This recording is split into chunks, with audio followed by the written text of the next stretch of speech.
falta una institucionalidad en el país que defina técnicamente, que permita garantizar que aquella prestación que se está incorporando a la nación de FONASA y que debería ser revisado todos los años, incluso 2 veces al año, sea una prestación que efectivamente está sustituyendo a otra y está entregando un mejor resultado médico. Una comisión de expertos que calculara o que viera qué prestaciones deben estar incorporadas en un plan básico, normal, que tenga las cosas que la gente requiere y necesita y por ende también sus valores. Estos institutos nacionales de excelencia clínica, donde hay médicos especialistas, donde hay académicos de las universidades, que definen de manera autónoma, con participación de los pacientes, de las sociedades científicas, qué tipo de prestaciones deben estar incorporadas, y esa decisión obliga de algún modo a los estados a definir que efectivamente si una prestación, según la evidencia científica, debe estar incorporada en los planes de salud, no sea la mera restricción financiera un freno para que se incorpore. Según declaró en respuesta el ministro de Salud, Jaime Mañalich, un 90% de las prestaciones no incluidas son simplemente innecesarias, que es una presión para incorporar dentro de la FONASA y por lo tanto generar subsidio fiscal para ítems que no tienen ninguna demostración científica de que tengan valor.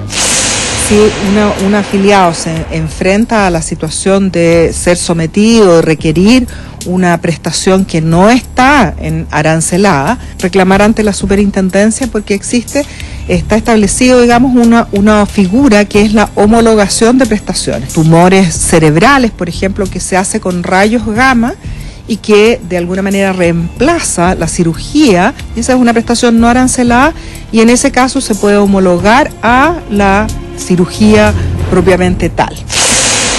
Códigos más, códigos menos, pero que sí influyen y repercuten directamente en el diagnóstico de ciertas enfermedades que requieren de uno u otro examen, procedimiento o tratamiento para asegurar el bienestar y salud de quienes finalmente pagan por este derecho. Y es que todos los que trabajamos estamos obligados a mandar desde un 7%, ya sea a FONASA o a ISAPRE, y muchos reclaman por qué estas 1000 prestaciones no están incluidas. Tratamos de comunicarnos con FONASA, con su director, pero no fue posible tener su versión de esta situación. Estamos con el doctor Pablo Araya, presidente regional del Colegio Médico. Doctor, ustedes mismos realizaron este listado en que se ve estas 1000 prestaciones sin cobertura. Llevándolo a la práctica, usuarios, pacientes, ¿estamos afectados por esto? ¿De qué manera? Bueno, estamos afectados porque nosotros llevamos un trabajo desarrollado ya de 4 años en que vamos estudiando las coberturas que tienen los seguros públicos y privados con respecto a sus necesidades. Entonces, cuando una persona requiere algo en particular y va a reembolsar su gasto, y la respuesta es no tiene código, no tiene un número, entonces ella no recibe ninguna compensación y eso le afecta directamente.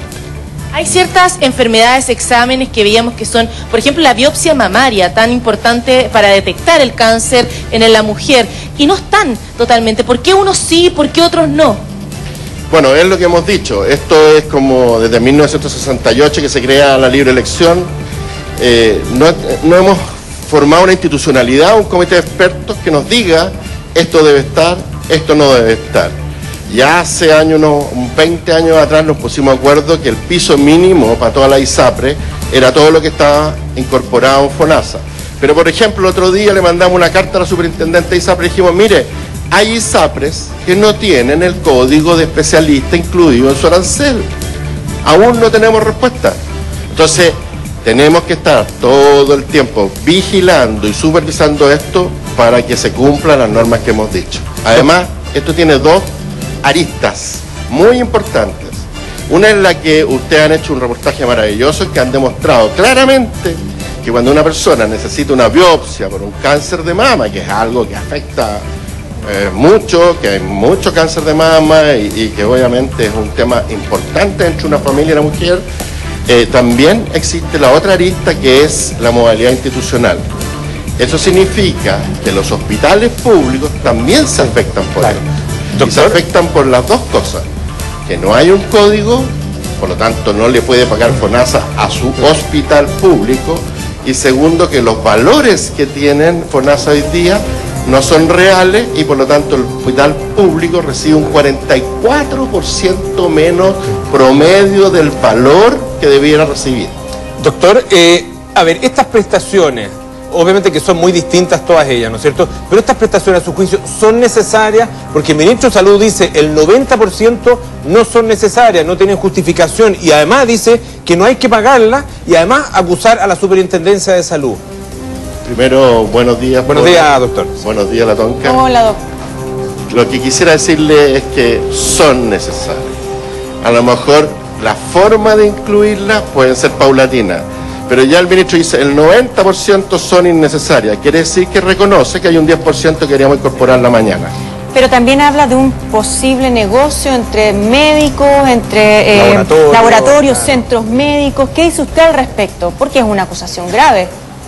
Yo no lo tomo como una acusación, yo lo tomo como distraer la atención de una situación que es compleja, que es complicada, que el Estado tiene que hacerse cargo porque el arancel FONASA es un instrumento que debería ser trabajado como se trabajan todos los instrumentos, con transparencia, con comité de expertos, que es lo que hemos venido teniendo hace muchos años. ¿De qué depende, doctor, realmente los usuarios beneficiados realmente y que haya un cambio? Porque finalmente está saliendo del bolsillo 100% de las personas que en una situación importante o delicada de salud no piensan, no van a hacer el reclamo, sino que tienen que cancelar el examen y muchas veces se junta la plata como sea para poder hacer ese examen.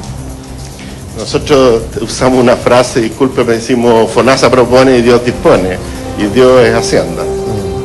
Ya, o sea, la decisión final entonces, claro, es de las autoridades de gobierno, involucran dinero, pero a juicio suyo, a ver, tomemos estas 1000 prestaciones, ¿qué porcentaje efectivamente, a juicio suyo, debiera estar incorporado a estas alturas con código FONASA? Yo digo que todas las que la superintendencia ha incorporado en los planes de ISAPRE ya debieran estar incorporadas en FONASA. Estamos hablando aproximadamente de 120 prestaciones que son urgentes. Y si uno se hace un examen, finalmente no tiene código, y decía ahí en la nota, uno puede pedir una homologación, ¿eso es real? O sea, ¿es fácil de hacerlo o es demoroso? ¿Realmente se puede homologar a un precio que tiene sí un código? Solo en ISAPRES. Hay una ventaja directa para la gente que está en FONASA, que al final uno estando en ISAPRE tiene muchas más prestaciones cubiertas, doctor. Efectivamente, en FONASA no existe homologación. Por lo tanto, si a una persona le piden un examen o le piden algún tipo de tratamiento, está en FONASA, dos alternativas, o no se lo hace, y a veces puede ser tratamiento, yo me imagino que incluso le pueden salvar la vida, o lo paga por su propia cuenta, endeudándose o consiguiendo la plata como sea. Sí. Y puede optar por la modalidad institucional, donde verán qué pueden hacer, digamos, en relación a los recursos que tengan. Se necesita un cambio urgente, entonces, doctora. Pablo Araya, dirigente del Colegio Médico, agradecemos que haya estado con nosotros. Si quiere aprovechar un 30 segundos nuestras pantallas para hacer esa petición, porque sabemos que va a ser de beneficio para muchos usuarios, especialmente de FONASA. Dos cosas. Una, esto tiene que ir también enfocado a financiar los hospitales públicos del país. La deuda de los hospitales públicos tiene que ver con este tema, es decir, que no estén todos los códigos y que no se paguen valores reales a los propios hospitales públicos. Y segundo, es darle a la persona la posibilidad de elegir, de tomar alternativas para poder, digamos, estudiar sus enfermedades graves o tratar enfermedades graves que hoy día no las podemos dejar abandonadas en un país que dice que es libre y que la gente puede tomar sus libertades. Agradecemos entonces la presencia del doctor Pablo Araya, dirigente del Colegio Médico, también a ti, Cristian Aguila, y el informe completo que nos ha entregado esta mañana. Decirles que ya veo a Emilio Salas pronto va a estar con nosotros para hablar de su propia trampa, pero también está Michelle